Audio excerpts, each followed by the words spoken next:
అంటే మీలాంటి సహనటులు ఒక మాట చెప్పుంటే ఆయన కొంచెం ధైర్యంగా ఉండొచ్చు చెప్పారండి. కదా! చెప్పుండొచ్చు. నాకు తెలిసి ఫీమేల్ కో ఆర్టిస్ట్ కాకుండా మేల్ కో ఆర్టిస్ట్ ఆయనకి చెప్పుండొచ్చు కూడా. హ్మ్. చూడండి ఎవరి పర్సనల్ లైఫ్‌లో ఎంతవరకు మనము ఆహ్, హ్మ్, జోక్యం చేసుకోవచ్చు అంతే చేసుకోవచ్చండి. హ్మ్. అండ్ తన చిన్న వయసు కాదు కదండీ తనది.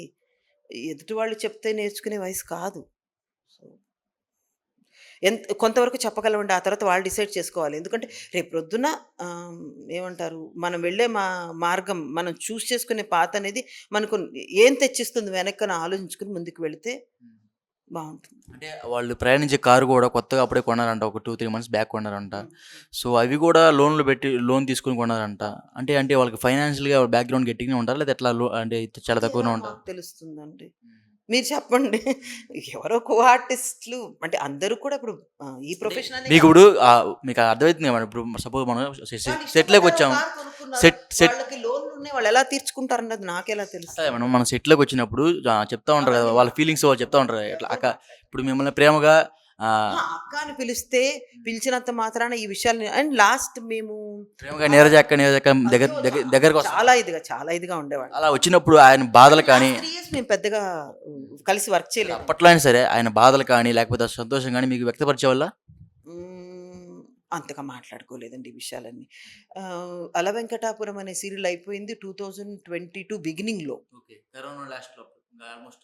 21 అంతా కరోనా హ్మ్. గదండీ! 2021 కరోనా. హ్మ్. ఆ! సో, అప్పుడు బిగినింగ్‌లోనే అంటే నా పోర్షన్ వరకు అయిపోయింది. ఓకే. తర్వాత వాళ్ళు కంటిన్యూ చేసారో లేదో కూడా తెలీదు.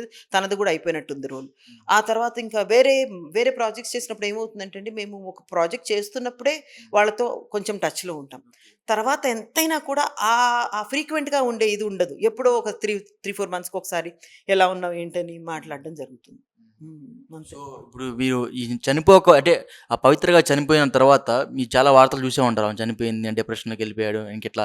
అవి నేను అదేనండి చూడలేదు. ప్రాబ్లమ్ ఏమైపోయిందంటే వి వర్ ఇన్ షూట్. అది ఎక్కువ టైమ్ స్పాన్ ల్యాప్స్ కూడా లేదు లేదండి. 3 ఆ! టు 3 సో, 4 డేస్ ఉంటది. అప్పుడేమైంది ఒకటేంటంటే డీటీహెచ్ అనేది పెద్దగా ఈ మధ్య పెట్టుకోవడం లేదు. మా నెట్‌ఫ్లిక్స్‌లు, హ్మ్. అమెజాన్‌లు ఇవే సరిపోతున్నాయి. అవును. సో, మా షూటింగ్ నుంచి ఇంటికెళ్ళాక ఇల్లు, ఇంట్లో పనులు ఆహ్, అన్నీ అవే సరిపోతాయండి. మాకు నిద్రలే సరిగ్గా ఉండవు. అవును. సో, మా హడావిడిలో మేముంటాం. అంటే ఆవిడ చనిపోయిందని తెలిసిన తర్వాత ఇతను చనిపోయిన దానికి మధ్యలో 2 డేస్ నేను షూట్‌లోనే ఉన్నాను. హ్మ్. అన్ ఏ రోజైతే నాకు గ్యాప్ వచ్చిందో, ఆ రోజు నేను నా కో ఆర్టిస్ట్‌లతో మాట్లాడి ఆ రోజు ఐ మీన్ వెరీ బ్యాడ్ అండి. Very bad. అంటే ఒక నిండు జీవితం హ్మ్. మన వెనకాల ఫ్యామిలీస్ ఉంటాయండి. మనతో పాటు అవి కూడా ట్రావెల్ చేస్తాయన్న విషయాన్ని మర్చిపోకూడదు అవును. ఎవరు. డెఫినెట్‌గా. హ్మ్. హ్మ్. Should not forget. మీకు ఆయనతో ఎంత అనుబంధం ఉంటే మీరు కళ్ళంట నీరు తెప్పించుకోరు.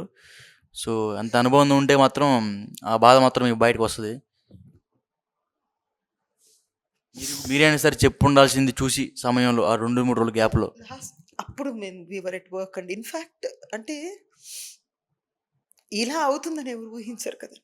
అంటే ఆల్రెడీ ఒక టీవీ ఛానెల్ ఇచ్చిన ఇంటర్వ్యూ ప్రకారం అయితే త్వరలోనే మీరు గుడ్ న్యూస్ వింటారు అని ఒక 2 అది డేస్ నేను నాకు బ్యాకే 2 తెలీదండి. డేస్ బ్యాకే అది ఒకటి నాకు తెలీదు. ఆ విషయం హ్మ్. అంతా నాకు తర్వాత తెలిసింది. హ్మ్. తను హ్యాంగ్ చేసుకున్నాడని నెక్స్ట్ డే మార్నింగ్ హ్మ్. ఇవంతా తెలిసింది. అంటే ఆయన ముందుగానే హింట్ ఇచ్చి చేశాడని బయట వార్తలొస్తున్నాయి. అంటే త్వరలో గుడ్ న్యూస్ వింటారు 2, 3 రోజుల్లో అని అని హింట్ ఇచ్చి ఆ! ఇట్లా హ్యాంగ్ చేసుకున్నాడు. ఆ! ఆ హింట్‌ని గూడా వాళ్ళ ఇంట్లో వాళ్ళు గాని, లేకపోతే వాళ్ళ బ్రదర్స్ గాని ఎవరు పసిగట్టలేకపోయారు. పసిగట్టలేకపోయారన్నట్టు రాలేదండి. వాళ్ళు చాలా ట్రై చేశారట. హ్మ్. ఇంటికొచ్చేసేయి అలా చేయొద్దు అని. అంటే నేను అది వాళ్ళు జస్ట్ ఇప్పుడు మీరు మిమ్మల్ని ఏం అంటే ధైర్యం చెప్తున్నారు. అంటే మోటివేషన్‌గా చెప్తున్నా సరే, అది వెంటనే ఫోన్ పెట్టేస్తున్నానని బయట కొన్ని వార్తలొస్తున్నాయి. ఎవరేం చేయగలరండి చెప్పండి మీరు హ్మ్. మాత్రం. ఎవరేం చేయగలరు? ఆ టైంలో కుటుంబ సభ్యులు లేకపోతే మీలాంటి వాళ్ళ స్నేహితులు అండగా నిలుస్తుంటే అది మంచిగుండేది. ఏవండి ఆయనకి అండగా నిలవట్లేదు అని మీరెందుకు ఫీల్ అవుతున్నారు? హ్మ్. ఆయన వినట్లేదని ఎందుకు ఫీల్ అవ్వట్లేదు? వినే వ్యక్తి అయితే ఇదంతా జరగదు కదండీ! హ్మ్. కదా! అదా ఆలోచించాలి మీరు. హ్మ్. అంటే ఫ్యామిలీ వద్దని అనుకుంటారండి? హ్మ్. వైఫ్ వద్దని అనుకుని ఉంటుందండి? మీరు ఆ ఇంటర్వ్యూస్ చూసారు కదండీ! మీకు పాపం అనిపించలేదా ఆవిడని చూస్తే మరి? వద్దని ఎవరు అనుకుంటారండి? వాళ్ళ ప్రయత్నం వాళ్ళు చేసుంటారు కదండీ! హ్మ్. మరి. నాకొకటే బాధేంటంటే, ఆ అమ్మాయి తను వర్క్ చేస్తూ ఫైనాన్షియల్‌గా ఇండిపెండెంట్‌గా ఉండుంటే బాధ కొంతవరకు తగ్గుతుందండి. ఎందుకంటే తప్పుదారిలో వెళ్ళిపోయినప్పుడు కనీసం తన ఫ్యామిలీని తను సపోర్ట్ చేసుకోగలుగుతుంది.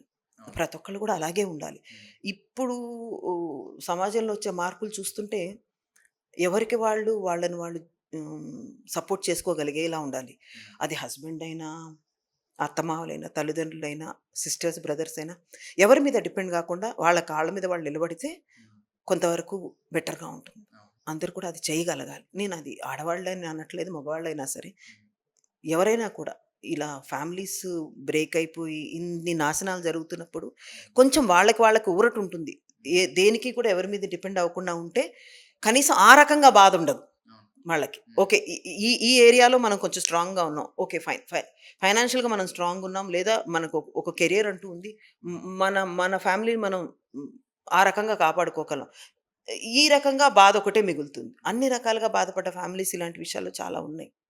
హ్మ్. ఎందుకు అంతవరకు ఎందుకు వెళ్ళాలి? అందుకే కొంచెం ముందు జాగ్రత్తగా ఉండటం బెటర్. రేపు ఏం జరుగుతుందన్నది ఎవరికీ తెలీదు. తెలియనప్పుడు ఏం చేయాలి? జాగ్రత్త పడడం తప్ప ఇంకెవ్వరు ఏం చేయలేరు. మేడం బుల్లితెరలో నటించే ఇలా ఇంకా చిన్న చిన్న ఆర్టిస్టులు చాలామంది ఉంటారు.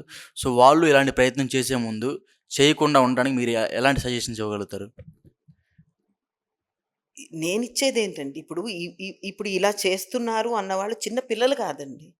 కదా! చిన్న పిల్లలంటారా? ఆ వయసుకొచ్చి 20లు దాటి, 30లు దాటి, 40లు దాటుతున్నప్పుడు ఎవరికి వాళ్ళకి ఆ సెన్స్ ఉండాలండి. కదా! హ్మ్. సమాజానికి ఒక విలువుంటుంది. మనకు విలువలుంటాయి. మనకి కొన్ని ఎథిక్స్, ప్రిన్సిపల్స్ ఉంటాయి. హ్మ్. అవి అందరూ పాటించాలండి. అందరికీ ఉండాలి. కేవలం ఇటువైపు వాళ్ళకే కాకుండా అటువైపు వాళ్ళైనా సరే.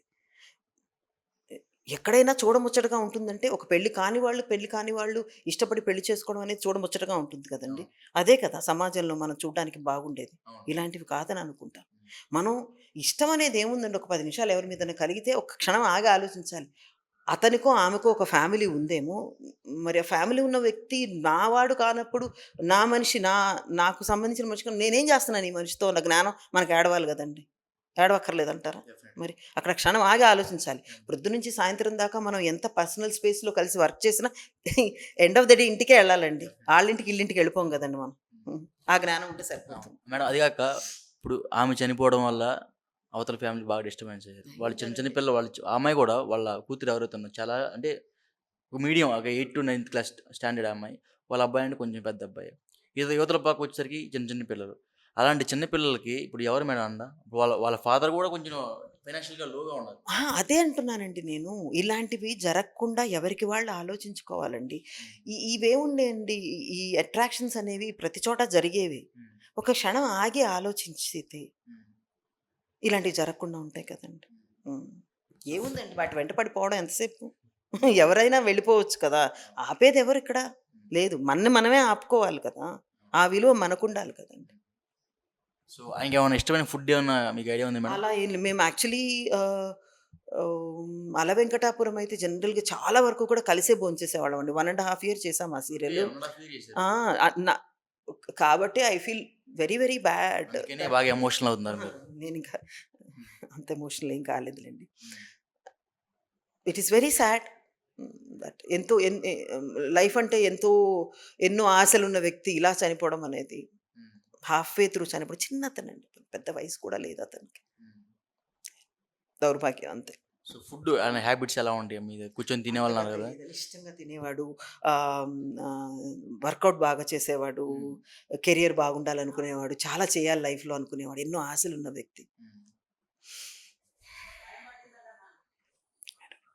సో ఫైనల్‌గా ఇండస్ట్రీకి ఒక్క మాటలో ఏం చెప్తారు? ఇండస్ట్రీకే కాదండి. ఎవరికైనా కూడా అండి. ఓకే. మీరు అలా అపోహ తీసేయండి. ఇండస్ట్రీలో మాత్రమే ఇవి జరుగుతాయి అన్న అపోహ దయచేసి తీసి పక్కన పెట్టేసేయండి. ఓకే. ఎక్కడైనా జరుగుతాయండి. హ్మ్. యూ విల్ మనిషి అనేవాడు ఎక్కడైనా ఉంటాడండి. హ్మ్. ఈ వ్యామోహాలనేవి ఎక్కడైనా ఉంటాయి. అవును. ఒక్క ఈ చోటే ఉండదండి. హ్మ్. మేబీ మేము కొంచెం పర్సనల్ స్పేస్‌లో పర్సనల్ టైమ్ కొంచెం ఉండొచ్చు మాకెక్కువగా. కార్పొరేట్ ఆఫీసెస్ కంటే.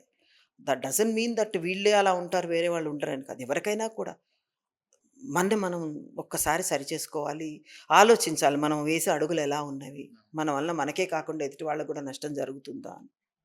సో మీకు వాళ్ళ వైఫ్ ఏమన్నా టచ్‌లో ఉందా మేడం ఇప్పుడు? అదివర ఇదో ఇదో ఇదో ఇప్పుడు నేను గాదు. ఇదివరకైనా సరే. నేనెప్పుడు కలవలేదు శిల్పాని ఆవిడని నేనెప్పుడు కలవలేదు. హ్మ్. I never got to meet her. Maybe ఇప్పుడు వెళ్లి కలుస్తాను ఒకసారి. డెఫినెట్‌గా ఎళ్లి కలవాలా? మీరు కొంచెం ఐ వాళ్ళకి హావ్ టు. ధైర్యం ధైర్యంగా ఉంటే డెఫ్ వాళ్ళు గూడా ఓకే. మన వెనక ఉన్నారు. ఇండస్ట్రీ ఉంది. ఇబ్బంది లేదని కొంచెం వాళ్ళు ప్రౌడ్‌గా ఫీల్ అవుతారు. యాహ్! అది నేనేమి చేయలేను వాళ్ళకి. బట్ నేను నాకు చందుతో ఉన్న అనుబంధానికి వాళ్ళని వెళ్లి కలుస్తా. Okay madam. Thank you madam. So చూసాం కదా ఇప్పుడు మనం వాళ్ళ కో ఆర్టిస్ట్ ఎవరైతే ఉన్నారో వాళ్ళతో మాట్లాడడం జరిగింది నీరజ గారితో.